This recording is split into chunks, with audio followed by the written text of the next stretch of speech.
Welcome, everyone, to a special Halloween bonus episode. Today, we're blending two of our worlds, family twist and horror heals, for a celebration of family, healing, and of course, all things spooky. Kendall and I have always felt that Halloween holds a special kind of magic, one that brings families together and allows us to explore the unexpected ways horror can help us process life's challenges. We're thrilled to have Darren joining us today. He's a true Halloween family man who's kept the spirit of the season alive in his own family, and I know his story will resonate with all of us. So grab some candy corn and settle in for a conversation that's a little bit eerie and a whole lot of heartwarming. Darren, welcome to the show. All right. Thanks for having me. Absolutely. These conversations that we get to have with people are like the highlights of our weekends. So thank you for kicking off our Saturday with a fun chat. Absolutely. Yeah, I'm excited. So we're recording this on a lot of our favorite weekend of the year, which is like the weekend that's gearing up for Halloween. Of course, it's always cool when Halloween falls on a Friday or Saturday, but it's a Thursday this year. You and your fam are big into the Halloween spirit, right? We are. Yeah, big time. Oh, yeah. What are the plans? Like, I don't know, you're in Florida, right? Yeah, we're in Florida. So is it trick-or-treating like on Halloween, or like some places do it on different days? Yeah, it's funny. In our town, like, I feel like every year there's always like a slight threat of people wanting it to be like on the weekend or something. And I'm very much like, oh, I gotta be on Halloween, because that's, for me as a kid. So, but every year the town always puts out, it's been on Facebook, some kind of message that's reading on Halloween, October 31st from 6. So that's usually the time frame. Our town is little, so it's starting to grow a little bit, but we're kind of in the downtown area that's a little bit older, but it's got a really cool old neighborhood vibe, if you will. And there's a lot of great neighbors in the neighborhood. So so you're starting to see now everybody's starting to put up their stuff. I was a little worried because the hurricanes came through here. We weren't able to put our decorations out, but we got it forward last weekend and we're ready to go. Awesome. Good. Awesome. So what are the costumes this year? Yeah, as the kids get older, I have a 13-year-old daughter and a 9-year-old son, so they're starting to get a little more involved in the costume. So each year it gets a little more. We always try to come up with some kind of idea, some kind of theme. So we go to the library all the time. So my son is really into cryptids, and we talk a lot about cryptids. So this year we're going to be doing cryptids. So he's going to be Mothman. I'm going to be a Wendigo. My daughter is going to be a Yeti, and my wife is going to be a Flatwood. So we're kind of like, yeah, putting that all together. I love when families do like theme costumes, Yeah. like Kendall and I have done that in the past too. When we go to parties and stuff, we did our first Halloween together. We were actually going to a screening of the Rocky Horror Picture Show, but I was Eddie and he was Frankenfurter. Oh, that's awesome. It was fun. That's awesome. Yes, fun. As the kids get a little older, so we get a little more creepy as they get older, just because, they can kind of understand the concept a little better and not be too afraid. We've done Stranger Things a couple of years too, because that's the big things, but that's kind of, how we kind of started introducing them to scarier side of things. Well, I'm very interested to hear your story, but what I love, and I think I'm going to sense before we even get into the nitty gritty, is that you mentioned that you're a lifelong horror fan and that horror helped you a lot in your childhood. And I like that you're like flipping the script on that to where it's like, you're still got the horror love going on, but it's like with like, a nice happy family around. I always felt so weird doing that, because not many talking to people, outside of the community or who aren't really, who maybe don't like horror, a little afraid of it. When you start talking to them, you kind of feel a little weird, right? But I always feel like I want to tell people, hey, don't worry, any kind of creepy guy or anything. I'm not scary, I just love it, Right. That's why we encourage everybody, horror fan or not, to go to a horror convention, because A, they're not scary. I mean, yeah, there's people dressed up in cosplay and stuff like that. But then B, you're really going to get the sense of like what the horror community is all about. And it's nothing but positivity and light. Oh yeah. Ever since you guys have been talking, I haven't been to one personally. We've been to some other conventions, like we've gone to Power Rangers, some things that are more like kids speed. But when you talk about those conventions, it gets me, really excited, because we have a couple in the area that are, smaller size ones that I like to just kind of, get my feet wet a little bit, check it out, Trust me, it'll be an experience you'll remember forever. Your first horror con. Oh man. Yeah. I can't wait. I'm going to keep an eye out for them for sure. All right. So let's rewind and talk about young Darren. Sounds good. So when I first, really got interested in, or I guess kind of one of those things by accident, right? Kind of a little kid just exploring. When I was a kid, without getting into too many details, my parents were kind of like, they were married for a while I was little, but they had their own issues that they had going on, some issues, and some things where, it kind of took them away from the family a little bit, at times. And there were times when it was better and times when it was worse. When I was little, there was a lot of distractions, I think, going on. So there was a lot of times when I just kind of, explored, maybe I explored some things I shouldn't have, at like 6 or 7 years old. But my earliest memories were being by myself in the living room and just, especially like when Friday the 13th would come around and they'd always play. Back then, they didn't have things on demand in the 90s, right? So you just kind of had to tune in. I would just sit there and watch Friday the 13th marathons. Probably what I really started with. I'd go into Nightmare on Elm Street and then, of course, Halloween. So, those three big ones. Anytime there was something on TV, I was tuned in and, with it cover over my head, probably just, staring at the TV, trying not to get too scared. It really spoke to me. And I think as a kid, you're kind of aware of things that are going around you, being like 6, 7, 8, or 9 years old. You don't really grasp everything, but you kind of just feel like there's some things that are off here. There's like, some arguing or some drinking, some weird stuff with the neighbors. And there's some things that are going on that aren't quite right. Just can't quite, understand that as a kid. So I would just kind of immerse myself in horror films, and I'd get scared, but like I think deep down inside I knew that even though these were scary, they weren't real. So it was kind of like a fantasy world for me, where I didn't have to focus on all the noise around me. It was like, let me go and watch another marathon, get a little scared, but know that this isn't gonna be real, kind of thing. Yeah. Well, I think kids are very perceptive, whether they know exactly what's going on, maybe not, but they definitely have a good sense of like, something right here, Yeah. Yeah. And it's funny too, because I think that I have a strained relationship with my mom. I don't even know where she is. I talked to her at this point. Talked to my dad, and he's really come around. He lives in Michigan, and he's got a good life going on now. My mom, on the other hand, I can't say the same thing for her. It's been, very tragic the way that her life has turned out. But I think that if I had a conversation now with them and told them like about my love for horror and stuff, they probably wouldn't even really know about it. They wouldn't really understand, just because, I don't know, it was just me by myself, it was me taking that all in. So they would probably we know you like Halloween, but we didn't know you were, into horror like that. So it was like one of those quiet things. I don't even think I knew how much it was doing for me until I became older, because now, as a dad, I always, promised myself that, I would, my wife would raise their kids, better than, how I was raised, and I'd always be there for them, kind of thing. I just started realizing, oh man, like horror films and horror in general, and just like scary and the macabre, it was a lot more important in my life than I really realized. And I think that's why I do Halloween so big too, because I knew how important it was for me. And I knew that was my escape. We could all dress up and be creative, and we could just go have a great time. And in Michigan, it was like, that beautiful fall weather and the leaves were falling. It just was always something it was warm to me. Try fast forward to when you're an adult and, had a past life where we were more involved in church, which we're not anymore, but try, going there and explaining in that setting that, you're a big horror fan, but I knew inside, what it was, what it had done for me, and how it had kind of, saved me at times. I needed it. It's funny. I can relate at some level. I mean, not because I had like a bad situation, growing up, except that my mother became really ill when I was 6 and died when I was 10.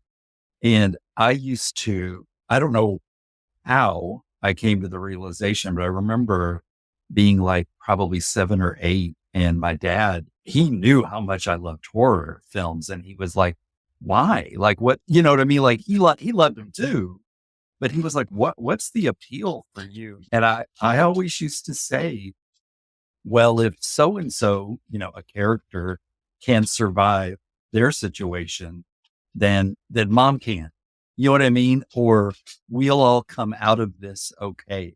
Now, I mean, that was a little delusional because my mother did die, but at the same time, I thought of horror as giving me some resilience. So yeah, it was, and when I explained that to my dad, he's like, let's watch more. You know what I mean? Like,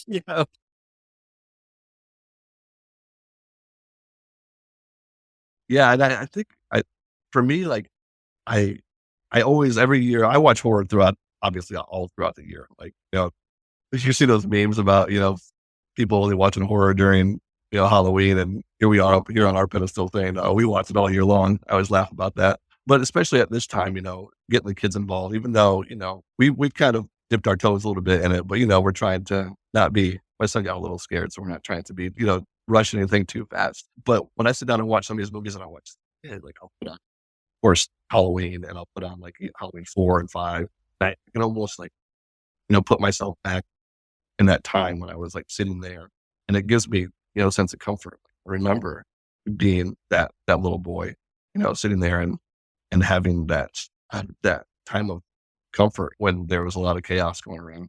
And it's just like it's a big time nostalgia thing, and I think that's why I love Halloween so much too, because I just remember like how much I look forward to that. And it's just like when we're out passing candy out, because the yard, I got all the animatronics up now, and we're gonna have people kind of walk through, and I in-laws come over and help pass out candy. And we just figured like be in the house, the Halloween house, we gotta have something big. But I just love seeing all the families and kids come up, and then they come in all the shapes and sizes, right, and all different. You can tell, you can tell. I'll see some of those kids who come up with parents who maybe look like my mom, probably, and you just, I don't know, my heart just goes out. And I'm like, this is the time when we can, connect, and just like this kid is dressed up, and who knows what's going on in their life. But for this night, at least we can, kind of come together and share something spooky and walk by these animatronics and have some good candy. when you think about it, what other holiday, aside from maybe people caroling together as a family, which probably doesn't happen very much anymore. When you think about Right. it, when else on a holiday would a family get to even go out, you know what I mean, into the community together like that? Right, exactly. Yeah, and as much as I love my neighbors here, the four around me, I know them, but we've lived here since 2009. We walk down the street, and there's like people that I don't quite know who've lived here for a long time, but we do see them on Halloween, like you said. So yeah, it's rare to get out, but Halloween, and I got the mentality too that like I don't really care. Like there's some teenagers that live a couple streets over, they come over barely dressed up or whatever. It's like but they're coming over to see, and they know there's some good candy, so I'm like, whatever. Everybody come, as long as I have some candy, we'll pass it out. So, but I just remember it. Like I remember doing that and then going home and just dumping my bag out, and probably I turned on something spooky, whether it was a movie or like the Munsters and it was on TV or something. And just really enjoying that night and being a core memory for me.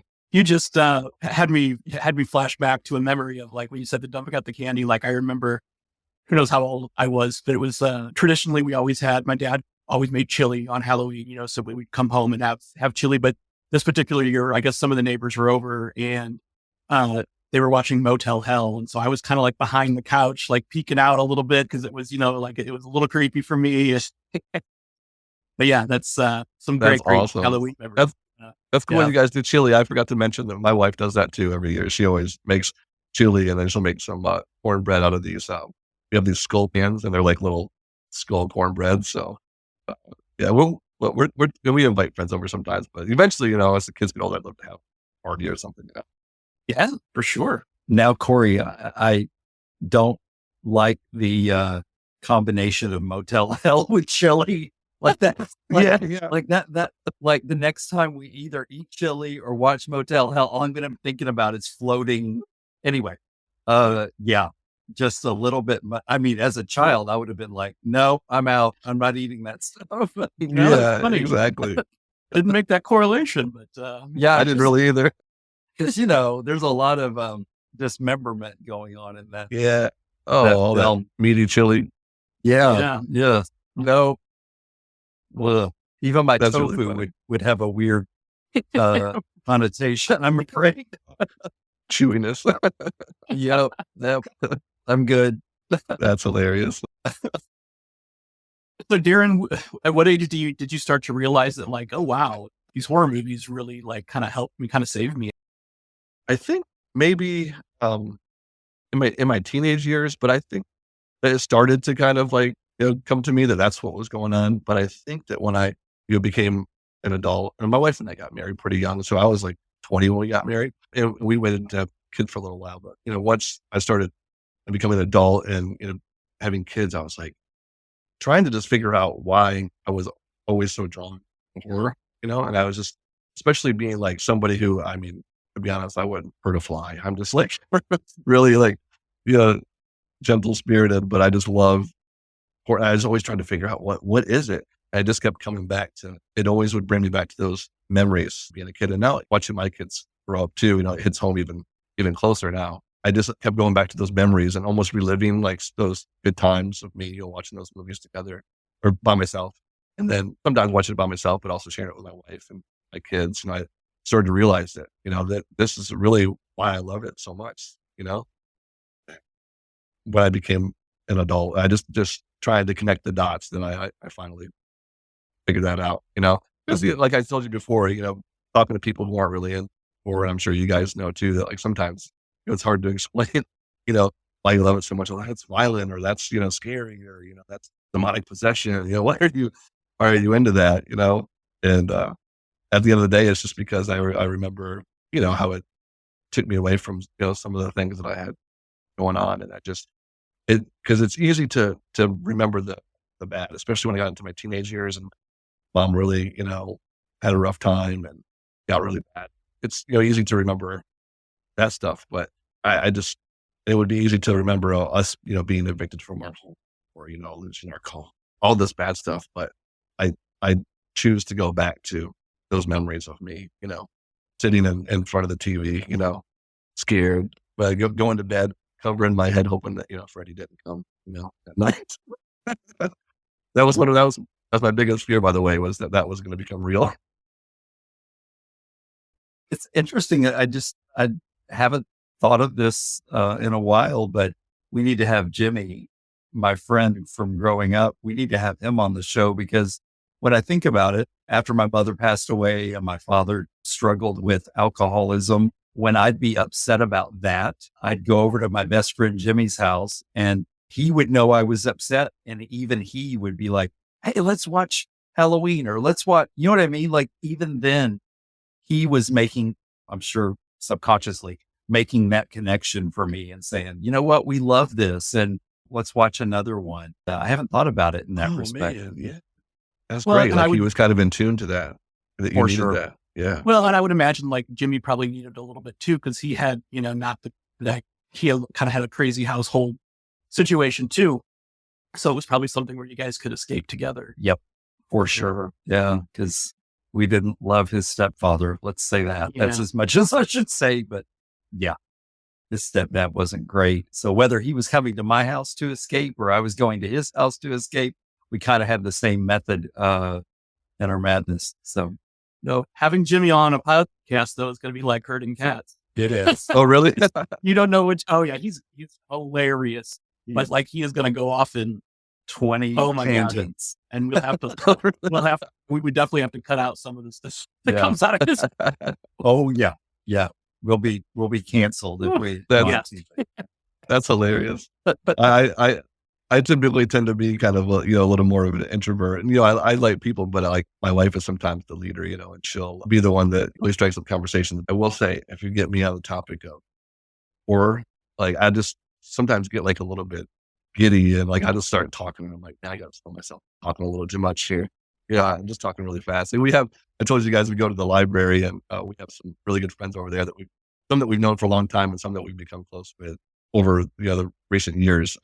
And two of them, Shane and Sally, they're really into horror too. So like, well, if we don't see them for a little while, we try to go at least, once a week or something. I'll always go to the DVDs and I'll check out, different horror films, or I'll talk to them and they'll tell me, hey, you need to check this out. Sometimes they'll have something ready for me, like they busted out, I think it was House's October Bill. I hadn't seen that yet. And they had it there and had it ready for me. But we went last time and we started talking to Sally, and I realized afterwards, I told my wife, probably should have tapped me, because I was like, talking super fast and like talking a little loud for the library and just kind of going a mile a minute. But, it's just something we connect on. So somebody wants to get me talking, I guess they can talk to me about that or football, because that was the other thing that I loved as a kid.